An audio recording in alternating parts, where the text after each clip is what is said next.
¿Qué grandes cambios han tenido que asimilar los gestores de los centros de datos estos últimos años?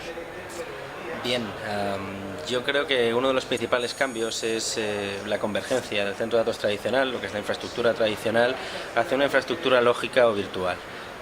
El centro de datos está cambiando, es un hecho que vemos en nuestro día a día.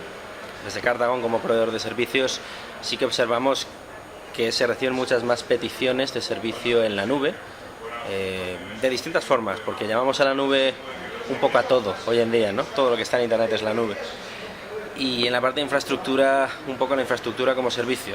La gente empieza a asimilar ese concepto como un concepto eficiente y lo que nos está demandando es eso. Entonces estos cambios todas las organizaciones los tienen que asimilar porque pierden el control de infraestructura física y pasan a asumir el control de infraestructura lógica. Y el proveedor de servicios, por supuesto, tiene que adaptarse porque tiene que crear nuevas soluciones basadas en la compartición de recursos de una forma eficiente y segura. O sea que yo creo que el reto es muy interesante.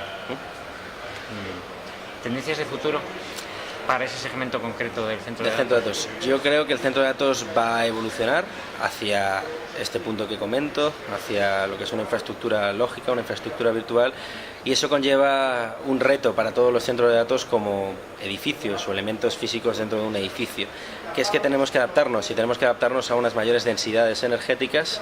Tenemos un problema con ese punto. Sabes que en España los centros a los que los clientes pueden acceder no están preparados para las densidades que hoy en día se solicitan y se manejan, y todos ellos están adoptando las medidas necesarias para asumir esta transformación, ¿no? Acabamos de escuchar una conferencia de Robert Tussing de Interxion en la que cuenta pues cómo ellos afrontan este reto con el nuevo edificio que hacen en Madrid, o como por ejemplo Global Switch se encuentra inmerso en un pleno proceso de transformación con la creación de un nuevo centro de transformación en el sótano del edificio para poder asumir esta mayor necesidad energética, ¿no? Y nos estamos dando cuenta que el problema no lo tenemos con la energía, sino con la refrigeración. Y lo estamos viendo en estas conferencias. La gente habla de free cooling, PUE, factores críticos que afectan directamente al centro de datos y que van a ser interesantes. Entonces yo creo que el futuro va a estar ahí. ¿Cómo nos adaptamos a esto? ¿Cómo conseguimos refrigerar de forma eficiente, reducir nuestros costes, para que al final los proveedores de servicio que estamos por encima podamos trasladar soluciones eficientes a nuestros clientes?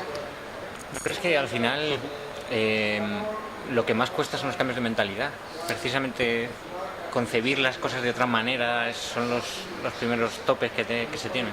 Sí, estoy convencido y creo que en eso tienes razón. Pero el ser humano es así. Siempre los cambios van muy rápido y tenemos pues una serie de elementos nuevos que asimilar y cuesta mucho, sobre todo en un país como España, que es muy tradicional. Ya hace unos años que empezó a ponerse de moda el concepto de externalizar el CPD y que empezó a hablarse de servicios en vez de hablarse de elementos organizativos internos. Costó muchísimo cambiar ese chip y que las organizaciones poco a poco fueron entendiendo esos conceptos, y ahora pues pasa un poco lo mismo.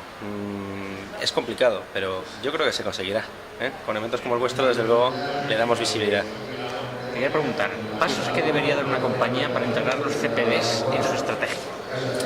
Fantástico, porque mi ponencia habla precisamente de eso, así que te invito a que a las 3:10 estés en la sala 4 del evento. Pero sí, nosotros hemos decidido hacer una ponencia del centro de datos como instrumento de management.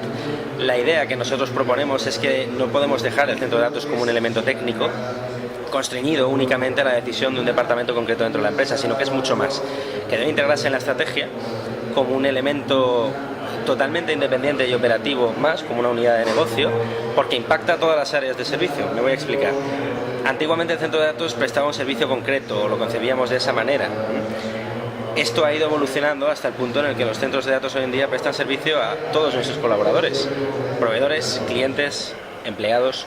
No solamente utilizamos el centro de datos para un almacén de información o una aplicación concreta, sino que está en nuestro día a día. Gestión de nóminas, ERP, CRM, todos tenemos nuestro SAP integrado. Las organizaciones hoy en día sin un centro de datos no pueden funcionar. Ya no es como antiguamente, que con un archivo bastaba. Entonces hay que tomar decisiones adecuadas, hay que enfocar la estrategia del centro de datos dentro de la estrategia TIC y dentro de la estrategia corporativa a largo plazo. ¿Cómo quiero trabajar? ¿Cuál es la forma más eficiente para hacerlo? ¿A qué me dedico? ¿Cuáles son mis necesidades? Entonces, ¿qué pasos debo dar? ¿Qué era tu pregunta? Pues lo primero, tener claro qué necesito. ¿A qué me dedico? ¿En qué sector estoy? ¿Qué necesitan mis clientes, empleados y proveedores? En segundo término, lo que debo analizar es, con lo que necesito, qué niveles de criticidad y calidad debo cubrir.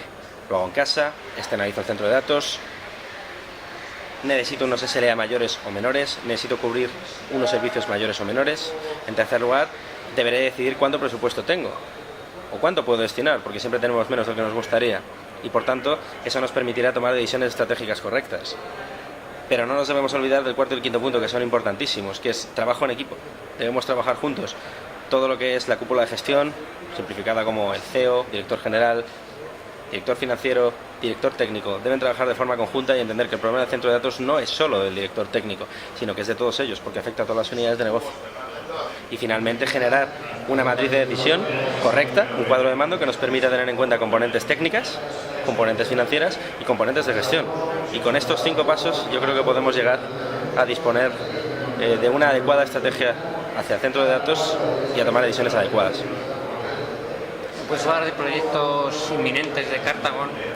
Puedo hablar de muchos proyectos inminentes de Cartagon, con distintos clientes, algunos de los cuales puedo revelar el nombre, otros no, pero por ejemplo hace poco hemos firmado con General Motors, directamente con Estados Unidos para la gestión de toda su infraestructura en Europa.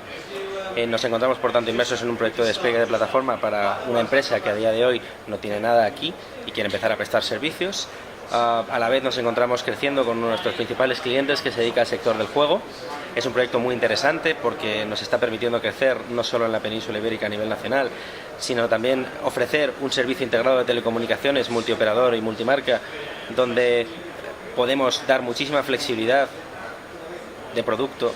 Concretamente es un producto de VPN similar a MPLS, un full mesh que nos permite competir con el operador en su terreno y ofrecer un mayor valor añadido para el cliente final, porque le estamos dando el poder.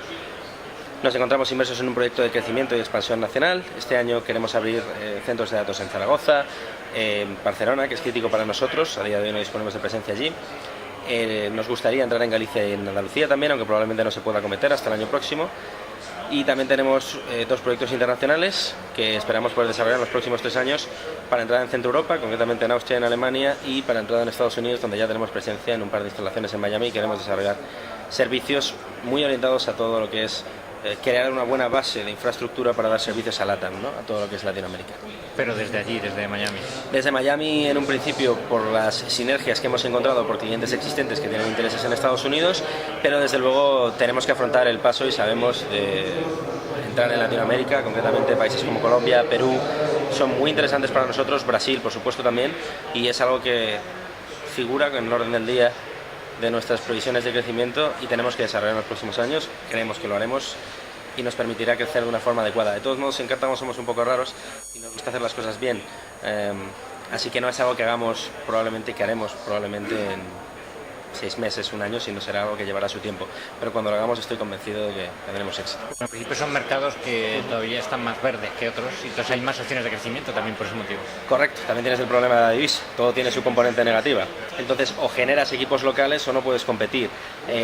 Tienes 2 hándicaps en mi opinión en Latinoamérica. El primero es eso, ellos están más verdes, pero ojo, sus conocimientos técnicos son amplios, en ese sentido y a nivel formativo sí que percibimos que tienen un nivel muy elevado, aunque no tengan las infraestructuras acordes. Se adaptan muy bien, son gente que trabaja muy rápido y muy bien, son capaces de absorber lo que ven de Norteamérica, lo que ven de Europa e integrarlo de forma rápida. Ejemplos tenemos varios en México de centros de datos con unas calidades muy elevadas, incluso superiores a centros de datos españoles en la región de Monterrey, en la región de México DF. Y bueno, es un mercado complicado, porque insisto, tienes el hándicap de la divisa, tú no puedes hacer negocios desde aquí y pretender ser competitivo allí. Esa es una estrategia que han adoptado muchos integradores y en mi opinión es complicada, porque encontrar la rentabilidad en esos países puede ser complejo. Creo que hay que formar equipos locales y que hay que ir con una idea y una filosofía muy clara de negocio y competir en el terreno con personal local. Y eso es algo que requiere su tiempo, pero bueno, se puede afrontar. Creo que Latinoamérica está preparada para dar el salto, la verdad. Muy bien, no sé si quieres añadir alguna cosa más. No, daros las gracias por invitarme a la conferencia, invitarte a que a las 3:10 me escuches en ella y bueno, pues daros las gracias por todo.